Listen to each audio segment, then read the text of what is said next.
are differences between these two types of scams. There is an overlap, but there are distinct differences.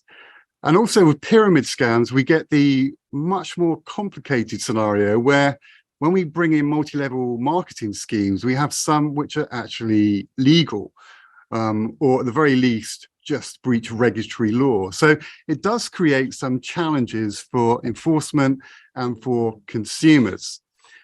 But just for a simplified definition, a pyramid scheme involves an unsustainable business which rewards people for enrolling others into that business that offers a non-existent or worthless product. And that product can be an investment, it could be cleaning products, it could be a wide range of different products and services. Whereas a Ponzi scheme is a get-rich-quick investment scam, which pays its returns from the new investors that come into that scheme. So there are some distinct differences with these, but the investment side, there is an overlap. Here's two recent cases from the UK. The first is a pyramid scheme which 6 women organised in the West Country of England. And it was based on a scheme where you paid £3,000 into the scheme on the basis that down the track you would get £30,000 back if you recruited enough members. Several hundred people fell for this, and obviously over 90% did not make any money whatsoever. They lost money. And then we have a recent Ponzi scheme where someone set up a £14.5 million scheme. So these schemes are occurring, and particularly with pyramid schemes, people often think, that they must have died out. Everyone knows what a pyramid scheme is. If we're looking at the size of this problem, prevalence surveys are the best measure, not reported. The Americans are very good at this. Through the Federal Trade Commission, they have done prevalence surveys. Unfortunately, the last one undertaken was in 2017, and 0.4 million victims were recorded in that scheme, or 0.4% of the victims. So a relatively small number, but still a very large number of victims falling for pyramid schemes. But obviously 2017, the last time they did that prevalence scheme research. If we look at the Consumer Sentinel Network, though, which is reports rather than prevalence from a victimization survey, we can see the last 2 years, the reports of pyramid marketing schemes have risen substantially. You see that substantial increase during the pandemic. And in the UK, our reported crime statistics also have shown in the last few years a substantial increase in Ponzi and pyramid schemes. So there is some evidence that these types of scams and frauds are growing in the current economic conditions. The UK has also done a prevalence scheme, but unfortunately some years ago, and probably Mike Haley will remember this one from 2006 when he was there, and that found back then 480,000 victims of pyramid schemes. I think the important thing to remember with pyramid schemes is they are very low reporting scams for a whole series of reasons.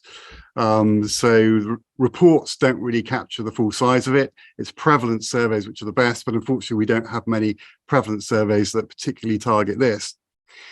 But one thing is certain, if they really take off, they can do serious damage to an economy. And I've put up the example here of Albania, where over 1 million people, 2/3 of the population, became involved in a pyramid scheme. They lost substantial sums of money. It led to serious unrest in the country, to a virtual civil war. There was looting of shops and banks, significant disturbances, weapons were stolen, and it led to the collapse of a government, all from a pyramid scheme. So when they take off in the right conditions, they can have a significant impact on a society. There was a less significant one in Romania where 1/5 of households became involved. So pyramid schemes can be quite significant in the impact they have on a society. So what are the key factors that drive pyramid schemes? And there's been a lot of research on this, and I think it's interesting to kind of look at this research in the context of the economic conditions we are experiencing now, and what the likely impact that will be for these types of schemes. So some American academics, Bosley and Knorr, they did a very extensive piece of research where they analyzed victims of pyramid schemes and Ponzi schemes and linked it to county data, county level data in America on the economic conditions that were in place. And what they found was that when there was an economic downturn, there was an increase in pyramid schemes and pyramid scheme victimization. So some quite significant, findings there. And think about this logically, when you're kind of struggling for money, you start to look for new, easier means to try and make some money. And so a pyramid scheme comes along. It's obviously never normally called a pyramid scheme. It's called something else. And that provides an interest and an opportunity for that person to become involved in that scheme to try and make some money. But obviously, invariably, they never do make money. And multi-level marketing, which obviously has a significant crossover with pyramid schemes, the Direct Sellers Association also noted that increased substantially the number of people doing that in the last Great Recession in 2008. So economic conditions are very significant in influencing pyramid schemes. Another important factor is globalization. Cross-border relationships and transactions have obviously become much easier to pursue. And that suits pyramid schemes. Pyramid marketers can now reach a much larger audience. They can target the particular groups that they want through social media and other methods to draw into these schemes. Societal structure is also another important factor, and particularly in developing countries, in countries going under significant economic transformation. Obviously, the example of Albania was when it was coming out of communism, people weren't fully equipped to understand modern financial products. It provided kind of a ripe ground for the growth in those schemes. So societal structure is also very important. And then, of course, we have technological enablers, the internet, email, social media. And one of the big areas in which some pyramid schemes are targeted are single mothers. And you can go out, you can target single mothers very easily through social media. They have high profile individuals who are single mothers. They portray, a very nice life and set this out to young mothers as something they can achieve if they join the scheme. So the technological enablers are also very important in influencing this. Now I have to whiz through this because I've been given a kind of tighter schedule. But what I wanted to do was to go through some of the tactics that the pyramid and Ponzi fraudsters are using. And some of these obviously cut across many other types of scams. We've already had today offering high rewards for little return. That's obviously a very important factor. Presenting a desirable and achievable lifestyle. This is incredibly important. And there's been a number of studies, particularly on the former Soviet Union, where pyramid schemes, where they utilize individuals who've got nice Western cars, nice Western lifestyles, lots of consumable goods, and they promote that through social media and other methods to kind of lure people into these schemes. Another very important factor used in pyramid schemes and Ponzi schemes is the exploitation of affinity groups. So these are things like churches. It's like a particular social groups. It could be sporting individuals at university. It could be students, it could be single mothers. And affinity groups have been incredibly important as a means for the fraudsters to get in. And then once they've got into that group, to spread the victimization throughout that group. High pressure sales techniques are another common tactic. A lot of these pyramid schemes, they will get individuals to a location, not literally lock the door, but effectively lock the door, and then subject them to hours of, what could almost be described as brainwashing.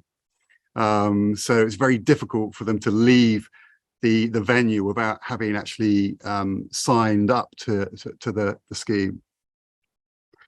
Social events, exclusivity are another common tactic that they use. And again, particularly for single mothers, often isolated, that's been a very common tactic to bring them into a social network where they can share experiences.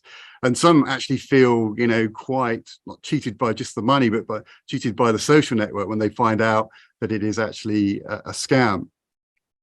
In China, there's been a number of pieces of research on the pyramid schemes there, and some of those schemes have almost developed religious cult-like appeal. They take people away, they brainwash them, and then they become totally immersed into the project in China, and then go out with religious zeal to recruit even more to the scheme. As I mentioned, exploiting social media is another common factor. And another very important strategy is operating in a legal hinterland.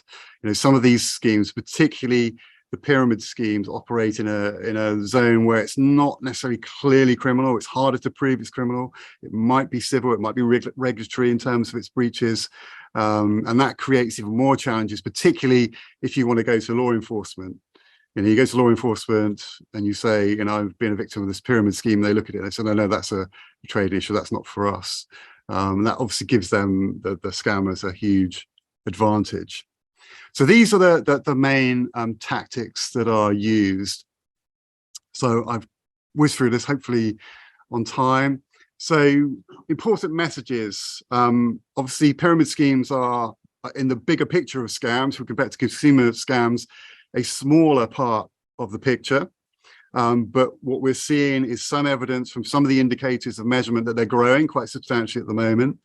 We know from the economic conditions and past research that the situation that we are moving into is likely to see further increases in these types of schemes.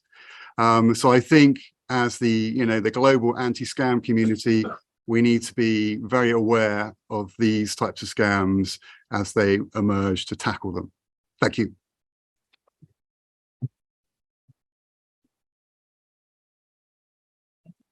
Thank you very much. You knew what you were going to get, but thank you very much. Any questions to Professor Button? Yes, please. Would you mind standing up, and if you could repeat the question, please? Sure. So I'm from the Online Dating Association, but my question is about this. Have there been any cases of multi-level marketing schemes, or essentially that have successfully, successful convictions, for lack of a better term? Yes, there's been, the Americans are very good at dealing with this. And so, there's been a number of cases. The example I gave at the start of that talk from the UK, that was a successful conviction. But they are quite rare. We're looking at a tiny percentage of these types of schemes end up with a conviction because of all the reasons that I stated. Any other questions?